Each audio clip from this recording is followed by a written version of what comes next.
প্রথম চান্সে যদি জান্নাতে যেতে চান, জাহান্নামের কোন স্পর্শ ছাড়া যদি জান্নাতে যেতে চান, তাহলে এই 16 বদভ্যাস থেকে, 16টি অপরাধ থেকে নিজেকে বাঁচাবার চেষ্টা করতে হবে। কোরআন এবং হাদিসের আলোকে আমরা কিছু হতভাগা মানুষের কথা জানি, যে মানুষগুলো হয়তো নামে মাত্র তাদের অনেকে মুসলমান, হয়তো অনেকে নামাজ কালামও পড়ে, কিন্তু জান্নাতে তারা যেতে পারবে না। কারা সে হতভাগা মানুষ? যারা হয়তো তাদের অনেকে আছে মুসলিমই না, আবার অনেকে আছে যারা মুসলমান হওয়া সত্ত্বেও, নামে মুসলমান হওয়া সত্ত্বেও জান্নাতে প্রবেশ করতে পারবে না। জান্নাতে যাওয়ার পথে বাধাগুলো কি কি, আমরা আজ সেরকম 16টি বাধার কথা জানবো। কয়টি বাধা? 16টি বাধার কথা জানবো। 16 শ্রেণীর হতভাগা মানুষের কথা জানবো, যে হতভাগা মানুষগুলো জান্নাতে যেতে পারবে না। জান্নাতে যাওয়ার এই নেয়ামতের সৌভাগ্য লাভ থেকে তারা বঞ্চিত হবে। আল্লাহ রাব্বুল আলামিন সেরকম কপাল পোড়া মানুষদের কাতারে যেন আমরা শামিল না হই, আমাদের সবাইকে সে তৌফিক দান করুন। ভাইরা আমার, আমরা যে শ্রেণীগুলোর কথা বলবো, প্রত্যেকটা শ্রেণীর পাশাপাশি আমরা কোরআন বা হাদিস থেকে উদ্ধৃতি এবং রেফারেন্স ইনশাআল্লাহ টানবো। আপনাদের কাজ হলো, আমাদের সবার কাজ হলো, এই 16 প্রকার হতভাগা মানুষের কোনো একটা প্রকার এর মধ্যে আমি নিজে আছি কিনা সেটা মেলানো। যদি দেখি যে আমার মধ্যে এটা আছে, তাহলে মাহফিলের প্যান্ডেলের মধ্যে বসে, প্যান্ডেলের নিচে বসে এই মাহফিলের মাঠে থেকেই আমি নিয়ত করে ফেলবো যে এই বদভ্যাসটা, এই খারাপ জিনিসটা আমি ত্যাগ করে ফেলবো। যেই 16টি খারাপ জিনিস, যেই 16টি অপরাধ জান্নাতে যাওয়ার ক্ষেত্রে বাধা, সে বাধাগুলো আমাদের জীবন থেকে আমাদের সরিয়ে ফেলার সংকল্প এখান থেকে করে তারপরে বাড়িতে যেতে হবে। তাহলে আজকে মাহফিলে আসা, বর্ষা, আয়োজন করা সবকিছু সার্থক হবে ইনশাআল্লাহ। সবাই নিয়ত করবো তো ইনশাআল্লাহ। আল্লাহ আমাদের সবাইকে তৌফিক দান করুন। সর্বপ্রথম যে হতভাগা মানুষদের কথা বলতে চাই, যারা জান্নাতে যেতে পারবে না, তারা হলো যারা আল্লাহর প্রতি ঈমান আনে নাই, যারা মুসলমান হয় নাই, যারা ঈমান আনে নাই, আল্লাহর প্রতি যারা বিশ্বাস করে নাই, তারা আল্লাহর তৈরি জান্নাতে যাবে, এটা কখনো আশা করা যায়?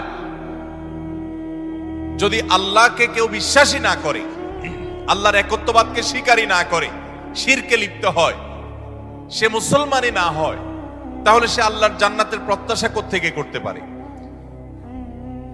একজন মানুষ, তিনি মুসলমান না, তিনি অমুসলিম, তার ব্যক্তি জীবনে অনেক ভালো কাজ থাকতে পারে, অনেক ভালো অর্জন থাকতে পারে, কিন্তু তার ভিতরে ঈমান নাই। এই লোকটা আল্লাহর কাছে জান্নাতের আশা কখনো করতে পারে? একজন মানুষ বাংলাদেশে মানুষের জন্য অনেক কাজ করেছেন, বাংলাদেশের উন্নয়নে অনেক ভূমিকা তার ছিল বা আছে, বাংলাদেশে অনেক কল্যাণকামিতা তিনি চান, তার অনেক ইন্ডাস্ট্রি কারখানা থেকে বহু দেশের উপকার হয়, দেশে মানুষের উপকার হয়, এরকম আরো বহু উপকারিতা তার দ্বারাই হয়। কিন্তু লোকটা বাংলাদেশের অস্তিত্বকে স্বীকার করে না, বাংলাদেশের অস্তিত্বকে স্বীকার করে না, বাংলাদেশের স্বাধীনতা, সার্বভৌমত্ব এগুলো স্বীকার করে না। সে যদি বাংলাদেশকে অস্বীকার করে, বাংলাদেশ রাষ্ট্রের বিরুদ্ধে বিদ্রোহ করে, তাহলে এই ব্যক্তিকে বাংলাদেশ রাষ্ট্র বা রাষ্ট্রের তরফ থেকে রাষ্ট্রীয় কর্তৃপক্ষ কখনো তাকে রাষ্ট্রের কোনো সম্বর্ধনা, রাষ্ট্রের কোনো বিশেষ সম্মাননা ওই ব্যক্তিকে কখনো দিবে? দেওয়ার কথা। যে রাষ্ট্রকেই স্বীকার করে না, রাষ্ট্র তাকে সম্বর্ধনা দেওয়ার কথা। তার হতে পারে অনেক অর্জন আছে, হতে পারে অনেক অবদান আছে, তার একটারও 2 পয়সার কোনো মূল্য থাকবে না যদি সে রাষ্ট্রটাকে কি করে? অস্বীকার করে। ঠিক একইভাবে যে আমার রবকে মানে না, যার আল্লাহর প্রতি ঈমানই নেই, বিশ্বাসই নেই, তার হাজারটা ভালো কাজ থাকতে পারে, আল্লাহ রাব্বুল আলামিনের কাছে সে কখনো জান্নাত প্রত্যাশা করতে পারে? যে আল্লাহকে স্বীকার করে না, সে আল্লাহর কাছে জান্নাত কিভাবে আশা করে? এজন্য ভাইরা আমার, সহিহ মুসলিমের হাদিসে আসছে, নবী করিম সাল্লাল্লাহু আলাইহি ওয়াসাল্লাম বলেছেন, লা তাদখুলুল জান্নাতা হাত্তা তুমিনু, তোমরা ততক্ষণ পর্যন্ত জান্নাতে প্রবেশ করবে না যতক্ষণ পর্যন্ত তোমরা ঈমানদার হবে না। অর্থাৎ ঈমানদার না হলে জান্নাতে যাওয়ার কোনো সুযোগ নেই।